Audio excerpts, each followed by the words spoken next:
سب کے کہنے پر نہ چاہتے ہوئے بھی اس کی امی گھر آ گئی۔ گھر آ کر بھی ان کا کہیں دل نہیں لگ رہا تھا۔ اپنی ہر نماز میں وہ صبا کے لیے دعا گو تھیں۔ اللہ دکھی دل کی فریاد ضرور سنتا ہے، ایسا ہی ان کے ساتھ ہوا۔ طفیل صاحب صبا کے ابو کے جاننے والے تھے اور بہترین دوستوں میں سے تھے۔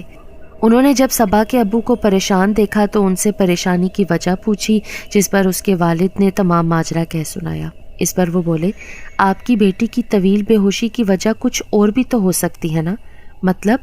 مطلب یہ ہے کہ کسی غیر مرئی طاقت کے زیر اثر تو نہیں؟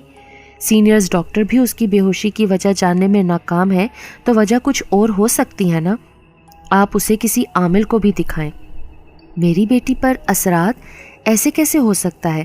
ارے بھائی، ہونے کو تو کچھ بھی ہو سکتا ہے۔ آپ اپنی تسلی کے لیے ایک بار کسی عامل سے رجوع کر کے تو دیکھیں رشید صاحب، سب کچھ ٹھیک ہو جائے گا۔ مگر آج کل اچھے عامل کہاں ملتے ہیں؟ سب جعلی پیر فقیر ہیں، سب روپے پیسے بٹورنے کے لیے بیٹھے ہیں۔ آپ پریشان مت ہوں، میں ایک عامل کو جانتا ہوں، وہ مخلوق خدا کی بے لوث خدمت کرتے ہیں۔ میرے اپنے بھی کئی مسئلے انہی کی وجہ سے حل ہوئے ہیں۔ تم آج شام اس طرح کرو، میرے ساتھ چلو، ایک بار چل کر تو دیکھ لو، ان سے اپنا مسئلہ بیان کرو، انشاءاللہ سب ٹھیک ہو جائے گا۔ شام کو حسب وعدہ طفیل صاحب رشید صاحب کو لے کر عامل کے پاس پہنچے۔ وہاں پر پہلے ہی بہت لوگ اپنے مسئلوں کے ساتھ پہنچے ہوئے تھے۔ اپنی باری پر رشید صاحب نے انہیں پوری بات بتا دی۔ کچھ دیر مراقبے میں رہنے کے بعد بابا جی نے کہا، آپ کی بیٹی پر ایک جن عاشق ہو گیا ہے، اسے یہ گوارا نہیں کہ صبا کسی اور کی ہو جائے، اسی لیے اس نے صبا کو دنیا کی نظروں میں بے ہوش کر دیا ہے۔ حقیقت میں وہ خود اس سے باتیں کرتا ہے، اسے ہمیشہ کے لیے اپنی دنیا میں لے جانا چاہتا ہے۔ بابا جی کی بات سن کر رشید صاحب پریشان ہو گئے۔ انہوں نے بڑی عاجزی کے ساتھ بابا سے درخواست کی کہ وہ اس جن سے ان کی بیٹی کا پیچھا چھڑائیں۔ آپ اللہ پر بھروسہ رکھیں، انشاءاللہ سب ٹھیک ہو جائے گا۔ ان کی ہدایت کے مطابق صبا کو گھر لے آیا گیا۔ بابا جی خود بھی گھر آئے، انہوں نے صبا کو دیکھا، پھر کہنے لگے، آپ سب لوگ یہاں سے چلے جائیں۔ پھر وہ حصار کھینچ کر بیٹھ گئے۔ یہ عشاء کے بعد کا وقت تھا، ماحول پر ایک عجیب سی اداسی چھائی ہوئی تھی۔ صبا کے والدین کے دل کی دھڑکن ہر گزرتے لمحے کے ساتھ بڑھتی جا رہی تھی۔ کسی بھی لمحے کچھ بھی ہو سکتا تھا۔ اس کی ماں بھی اپنی بیٹی کے ٹھیک ہونے کی دعائیں کر رہی تھی۔ بابا جی اپنی پڑھائی میں آنکھیں بند کیے مصروف تھے۔ اچانک صبا کے وجود میں جنبش سی ہوئی، پھر وہ ایک جھٹکے سے اٹھ کر بیٹھ گئی۔ اس کی سرخ انگارہ آنکھیں بابا کو گھور رہی تھیں۔ اس کے چہرے کے بگڑے زاویے اور لہو برساتی آنکھیں ہرگز صبا کی نہ تھیں۔ اس کی بگڑی شکل دیکھ کر رشید صاحب بھی خوفزدہ ہو گئے۔ بند کر یہ تماشا، اچانک اس کے منہ سے غراتی ہوئی آواز برآمد ہوئی۔ بابا جی نے آنکھیں کھول دیں اور صبا کی طرف دیکھتے ہوئے کہا، تماشا تو یہ ہے جو تو نے لگا رکھا ہے، کیوں پیچھے پڑا ہے اس معصوم بچی کے؟ یہ مجھے اچھی لگی ہے، میں اس کو اپنانا چاہتا ہوں، یہ کسی کی نہیں ہو سکتی۔ جن نے ہٹ دھرمی سے کہا، اسے اپنانا چاہتے ہو، یہ جانتے بھی ہو یہ تمہاری قوم میں نہیں ہے، تو کیا ہوا، یہ میرے ساتھ رہے گی۔ تم اچھی طرح جانتے ہو نا کہ خاک اور آگ کا ملاپ ممکن نہیں۔ تم اس لڑکی کو چھوڑ دو، اپنی دنیا میں لوٹ جاؤ، ورنہ مجھے مجبوراً دوسرا راستہ اختیار کرنا پڑے گا۔ بابا کے لہجے میں جن کے لیے واضح دھمکی تھی۔ تو کیا کرے گا بابے؟ بس بہت ہو چکا، میں تجھ سے شرافت سے بات کر رہا ہوں اور تیری سمجھ میں نہیں آ رہا۔ بابا جی تو سخت جلال میں آ چکے تھے۔ بابا نے اپنی تسبیح اٹھائی، اپنا وظیفہ شروع کر دیا۔ وہ جیسے جیسے پڑھتے جا رہے تھے، صبا کی بے چینی میں اضافہ ہوتا جا رہا تھا۔ اسے پلنگ پر رسیوں کے ساتھ جکڑ کر باندھا گیا تھا، ساتھ بابا نے اس پر حصار کھینچ رکھا تھا۔ یہی وجہ تھی کہ باوجود کوشش کے وہ پلنگ پر ہی کسمسا کر رہ گئی تھی۔ بابا جی کے جلالی وظیفے کا نتیجہ یہ نکلا کہ وہ جن منت سماجت پر اتر آیا، کہنے لگا، خدا کے لیے بس کر دیں، مجھے تکلیف ہو رہی ہے۔ لیکن بابا انسنی کیے پڑھتے رہے۔ تبھی جن نے کہا، اچھا میں جاتا ہوں، جیسا کہو گے میں ویسا ہی کروں گا۔ جن نے شکست خوردہ آواز میں کہا، اتنی آسانی سے شکست کیسے تسلیم کر لی؟ دکھاؤ اپنے شوبتے، جن ہونے پر ناز کر رہے تھے نا۔ مجھے جان پیاری ہے، میں خاکستر نہیں ہونا چاہتا، اس لیے جا رہا ہوں، لیکن جاتے ہوئے اس لڑکی کی ایک نشانی میں اپنے ساتھ لے کر جاؤں گا۔ ہمیں کیسے یقین آئے گا کہ تم جا رہے ہو؟ اپنی بات سے مکرو گے تو نہیں نا؟ بابا نے باروب لہجے میں کہا، میں بھی مسلمان ہوں، اپنی بات سے مکرنا مجھے زیب نہیں دیتا۔ میں کئی دنوں سے اس کے ساتھ ہوں، مگر میں نے اسے بلا وجہ تنگ نہیں کیا۔ مجھ سے یہ برداشت نہیں ہوا کہ یہ کسی اور کی ہو جائے، اسی لیے مجھے یہ سب کچھ کرنا پڑا، لیکن میں اب جا رہا ہوں۔ تمہیں حضرت سلیمان علیہ السلام کی قسم ہے، اگر جو تم نے دوبارہ اس لڑکی کو پریشان کیا یا نقصان پہنچانے کی کوشش کی۔ بابا کی ابھی بات پوری بھی نہ ہوئی تھی کہ صبا پلنگ پر گر گئی۔ بابا نے اپنا وظیفہ مکمل کیا اور حصار سے باہر آ گئے۔ صبا کافی کمزور لگ رہی تھی، اس کو دم کیا ہوا پانی پلایا گیا۔ بابا نے اس کے گلے میں تعویذ ڈالنے کے لیے دیے اور ساتھ ہی ہدایت کی کہ اس لڑکی کو اکیلا مت چھوڑے، خاص طور پر اسے کسی کھلے مقام پر نہ جانے دے، کسی بھی صورت تعویذ گلے سے نہ اترنے دے، اور جتنی جلدی ممکن ہو اس کی شادی کر دے، اس لڑکی کے حق میں یہی بہتر ہے۔ ان تمام ہدایات کے ساتھ عامل جا چکے تھے۔ صبا کے والدین بے حد خوش تھے، ان کی بیٹی ٹھیک ہوتی جا رہی تھی۔ کچھ عرصے کے بعد اس کے لمبے گھنے خوبصورت بال جھڑتے جھڑتے بالکل کم ہو چکے تھے۔ شروع میں یہی لگا کہ کمزوری سے ایسا ہے، مگر ہر تیل کی مالش، ہر ٹونک کے استعمال کے باوجود ان بالوں میں نشو نما نہ ہو سکی۔ تو پھر اس کے والدین نے یہ بات خیال کی کہ جن نے جس نشانی کا ذکر کیا تھا کہ وہ صبا کی ایک نشانی اپنے ساتھ لے کر جائے گا، کہیں وہ یہی تو نہیں تھی؟ وہ جن اس کے لمبے خوبصورت اور حسین بالوں پر فریفتہ ہوا تھا۔ شاید جو چیز اس کو پسند تھی وہ جاتے جاتے اپنے ساتھ لے گیا۔